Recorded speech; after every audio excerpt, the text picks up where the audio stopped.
नमस्कार। आज हम कानून की दुनिया में एक बहुत ही अहम बदलाव पर बात करने वाले हैं। ये बदलाव जुड़ा है एफआईआर दर्ज करने की प्रक्रिया से। हम देखेंगे कि जो पुराना हमारा दंड प्रक्रिया संहिता यानी सीआरपीसी था, उसकी धारा 154 और जो अब नया भारतीय नागरिक सुरक्षा संहिता बीएनएसएस आया है, उसकी धारा 173, इनमें आखिर क्या फर्क है? जी। और देखिए, इस पर ना सुप्रीम कोर्ट ने हाल ही में कुछ चीजें साफ की हैं।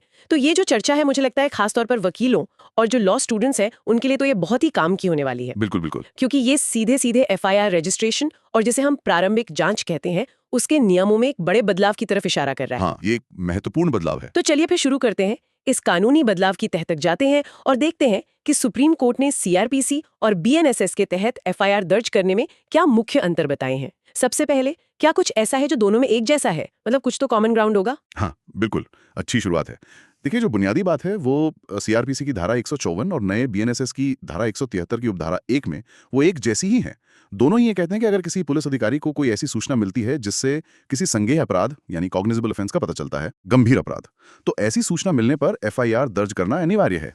अच्छा, मतलब अगर इन्फॉर्मेशन अपने आप में क्लियर है कि हाँ भाई, ये कॉग्निजेबल ऑफेंस हुआ है, हाँ, तो पुलिस को एफआईआर लिखनी ही पड़ेगी। इसमें कोई दो राय नहीं, पहले भी नहीं थी, अब भी नहीं है। बिल्कुल सही। यहाँ तक सब सेम है, लेकिन असली जो पेच है या कहिए जो नयापन है, वो आता है बीएनएसएस की धारा 173 में जोड़ी गई एक नई उपधारा से, उपधारा 3। धारा 173(3)। हाँ, ये वो प्रावधान है जो अब कुछ खास किस्म के मामलों में एफआईआर दर्ज करने से पहले, जोर इस बात पर है, पहले एक प्रारंभिक जांच या प्रिलिमिनरी इंक्वायरी करने की इजाजत देता है। और यहीं पर सीआरपीसी से एक बड़ा फर्क आ जाता है। अच्छा, तो ये 173(3) है वो चाबी। हाँ। तो ये प्रारंभिक जांच, ये क्या बला है? मतलब क्या अब हर मामले में एफआईआर से पहले पुलिस जांच करेगी? ये किन अपराधों पर लागू होती है? नहीं, हर मामले में नहीं पर थोड़ा समझना होगा। ये प्रावधान मतलब धारा 173(3) ये सेलेक्टिव है। ये प्रारंभिक जांच सिर्फ और सिर्फ तब हो सकती है जब जो सूचना मिली है वो किसी ऐसे संज्ञेय अपराध के बारे में है जिसकी सजा, ध्यान दीजिएगा, 3 साल या उससे ज्यादा है लेकिन 7 साल से कम है। ओह अच्छा, एक ब्रैकेट बना दिया है। 3 साल से ज्यादा, 7 साल से कम। जी हाँ, ये खास दायरा है। और ऐसा भी नहीं कि बस पुलिस अधिकारी ने सोचा और जांच शुरू कर दी। नहीं, इसके लिए उसे अपने से वरिष्ठ अधिकारी, जो कम से कम डिप्टी सुपरिंटेंडेंट ऑफ पुलिस यानी डीएसपी रैंक का हो, उसकी पहले से इजाजत लेनी होगी। पूर्व अनुमति जरूरी है। 3 से 7 साल, इसमें तो काफी सारे अपराध आ जाते होंगे, आम भी और गंभीर भी। और डीएसपी की अनुमति, ये इंटरेस्टिंग है। क्या लगता है आपको, ये जो अनुमति वाली शर्त है, ये प्रैक्टिकली कितनी असरदार होगी? मतलब क्या ये सच में एक चेक एंड बैलेंस का काम करेगी या बस एक फॉर्मेलिटी बनकर रह जाएगी? देखिए, ये सवाल बहुत वाजिब है और इसका असली असर तो जमीनी हकीकत बताएगी। समय के साथ पता चलेगा। लेकिन कानून बनाने वालों का इरादा और जो सुप्रीम कोर्ट की व्याख्या है, उससे तो यही लगता है कि मंशा यही है कि इस शक्ति का इस्तेमाल सोच समझकर, सावधानी से हो। इस प्रारंभिक जांच का मकसद क्या है? मकसद है ये पता लगाना कि क्या वाकई पहली नजर में, मतलब प्रथम दृष्टया, क्या कोई केस बनता भी है आगे बढ़ने लायक। अच्छा, मतलब सिर्फ शक के आधार पर एफआईआर ना हो। हाँ, कुछ वैसा ही। और ये सीआरपीसी की धारा 154 से बहुत अलग है, क्योंकि वहां क्या था, अगर सूचना से संज्ञेय अपराध दिख रहा है तो एफआईआर करनी है। बीच में इस तरह की कोई जांच, खासकर इस ब्रैकेट वाले अपराधों के लिए, उसकी कोई स्पष्ट व्यवस्था नहीं थी।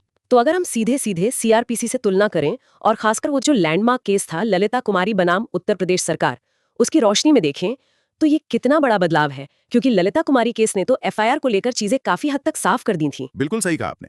ललिता कुमारी केस ने सीआरपीसी 154 के नियम एकदम क्रिस्टल क्लियर कर दिए थे। पहला, अगर सूचना से संज्ञेय अपराध पता चल रहा है, एफआईआर अनिवार्य है, पुलिस की मर्जी नहीं चलेगी। दूसरा, कोई अगर मगर नहीं। कोई अगर मगर नहीं। दूसरा, ऐसी स्थिति में जब अपराध साफ दिख रहा हो तो कोई प्रारंभिक जांच नहीं हो सकती, सीधे एफआईआर।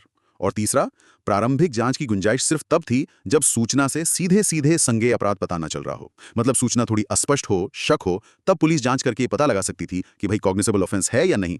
उस जांच का दायरा भी सीमित था। सिर्फ ये पता लगाने तक कि अपराध संज्ञेय है या नहीं। एग्जैक्टली। अब देखिए, बीएनएसएस 173(3) का खेल, ये पुलिस अधिकारी को 3 से 7 साल वाले अपराधों में एक विवेकाधिकार, एक डिस्क्रेशन दे रहा है। और सबसे बड़ा फर्क ये है कि इस प्रावधान के तहत भले ही मिली सूचना से पहली नजर में संज्ञेय अपराध बनता दिख रहा हो, हाँ, पुलिस अधिकारी डीएसपी की इजाजत से एक प्रारंभिक जांच करके तसल्ली कर सकता है कि क्या मामला वाकई आगे बढ़ाने लायक है या नहीं। ओ, ये तो काफी बड़ा शिफ्ट है। मतलब सीआरपीसी के अनिवार्य एफआईआर वाले नियम से हटकर कम से कम इन मामलों में। जी हाँ, कम से कम इस 3 से 7 साल की सजा वाले ब्रैकेट के लिए ये एक बड़ा कदम है। इसके पीछे कोर्ट ने क्या लॉजिक दिया है? मतलब क्यों जरूरी समझा गया ये विवेकाधिकार देना? क्योंकि जैसा आपने भी कहा और मैं भी सोच रही थी, डिस्क्रेशन के साथ तो मिसयूज का खतरा हमेशा रहता है। बिल्कुल, कोर्ट ने इस पर भी गौर किया है। कोर्ट के मुताबिक इसका एक मुख्य उद्देश्य है जो तुच्छ या आधारहीन, फ्रिवलेस किस्म के मामले होते हैं, उनमें सीधे एफआईआर दर्ज होने से रोकना। अच्छा। खासकर उन मामलों में जो इस 3 से 7 साल वाले दायरे में आते हैं। कई बार आरोप ऐसे होते हैं जो लगते तो संज्ञेय अपराध जैसे हैं, पर शायद उनमें उतना दम नहीं होता या वो किसी और मंशा से लगाए गए होते हैं। तो ये प्रावधान एक तरह का क्या कहते हैं फिल्टर लगाने की कोशिश है। ताकि सिस्टम पर बोझ कम हो। शायद वो भी एक कारण हो। लेकिन कोर्ट ने साथ में चेतावनी भी दी है, जैसा आपने कहा। कोर्ट ने साफ कहा है कि इस विवेकाधिकार का गलत इस्तेमाल भी हो सकता है। ऐसा नहीं होना चाहिए कि किसी व्यक्ति के खिलाफ सिर्फ इसलिए एफआईआर हो जाए क्योंकि वो अपने मौलिक अधिकार का इस्तेमाल कर रहा है। जैसे मान लीजिए कोई सरकार की आलोचना कर रहा है अनुच्छेद 19(1) के तहत। अभिव्यक्ति की स्वतंत्रता। हाँ, अभिव्यक्ति की स्वतंत्रता के तहत। तो ऐसा ना हो कि उस पर इस दायरे का कोई केस बनाकर पहले जांच शुरू कर दी जाए उसे परेशान करने के लिए। कोर्ट ने कहा है कि इस शक्ति का प्रयोग बहुत सावधानी से, निष्पक्ष रूप से करना होगा। जांच का मकसद सच का पता लगाना होना चाहिए। मतलब पुलिस अब कुछ मामलों में सीधे एफआईआर लिखने के बजाय पहले ये देख सकती है कि दाल में कुछ काला है या वाकई पूरी दाल ही काली है।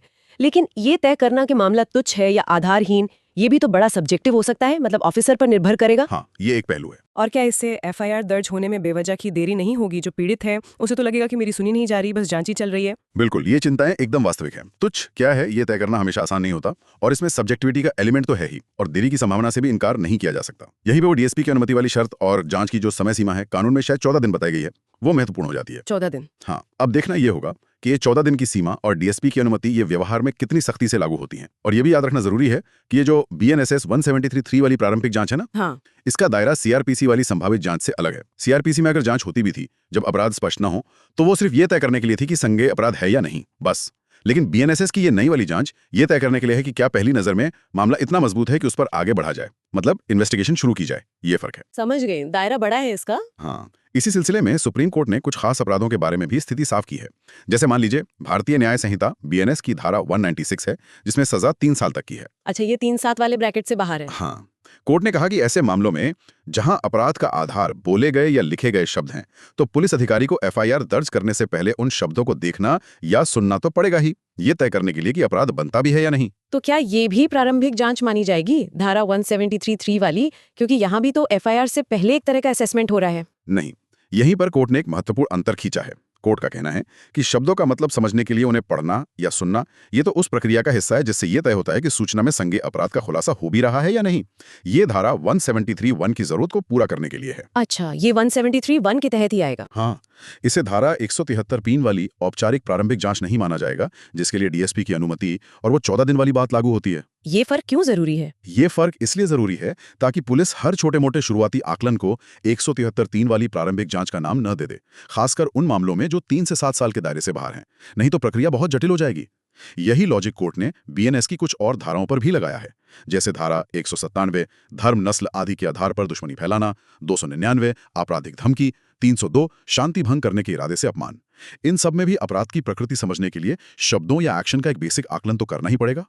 ये 173(1) का हिस्सा है, 173(3) का नहीं। ये क्लैरिफिकेशन वाकई महत्वपूर्ण है, ताकि 173 का इस्तेमाल वहीं हो जहां उसका इरादा है। अच्छा, अब एक और सवाल। मान लीजिए पुलिस ने 3 से 7 साल वाले मामले में 173 के तहत प्रारंभिक जांच की, 14 दिन लगाएं, और उन्हें लगा कि नहीं, प्रथम दृष्टया मामला नहीं बनता, आगे बढ़ाने लायक नहीं है, तो फिर क्या होगा? Case close? उस स्थिति में एफआईआर दर्ज नहीं की जाएगी, ये तो साफ है। लेकिन मामला वहीं खत्म नहीं होता। पुलिस की जिम्मेदारी है कि वो इसका कारण बताते हुए जो सूचना देने वाला व्यक्ति था, इन्फॉर्मेंट, उसे बाकायदा सूचित करे। अच्छा, इन्फॉर्म करना जरूरी है। हाँ, सूचना देना अनिवार्य है, और उस व्यक्ति के पास भी आगे के रास्ते बंद नहीं होते। बीएनएसएस की धारा 173 की ही उपधारा 4 है, जो कहती है कि वो व्यक्ति पुलिस अधीक्षक यानी सुपरिंटेंडेंट ऑफ पुलिस या उससे भी वरिष्ठ अधिकारी के पास जा सकता है और अपनी शिकायत पर दोबारा विचार करने के लिए कह सकता है। एकदम साफ हो गया। तो अगर हम पूरी बात का सार निकालें, लब्बो-लबाब ये है कि बीएनएसएस की धारा 173 ने खास तौर पे उन अपराधों के लिए जिनकी सजा 3 से 7 साल के बीच है, एफआईआर दर्ज करने से पहले एक प्रारंभिक जांच का नया रास्ता खोल दिया है। ये पुलिस का विवेकाधिकार है, पर डीएसपी की अनुमति जरूरी है। सही। और ये पुराने सीआरपीसी के उस नियम से अलग है, जहां अगर सूचना से संज्ञेय अपराध बनता दिखा तो एफआईआर लगभग तय थी। अब पुलिस के पास कुछ मामलों में एफआईआर से पहले मामले की गंभीरता और उसके आधार को परखने की एक शक्ति आ गई है। निश्चित रूप से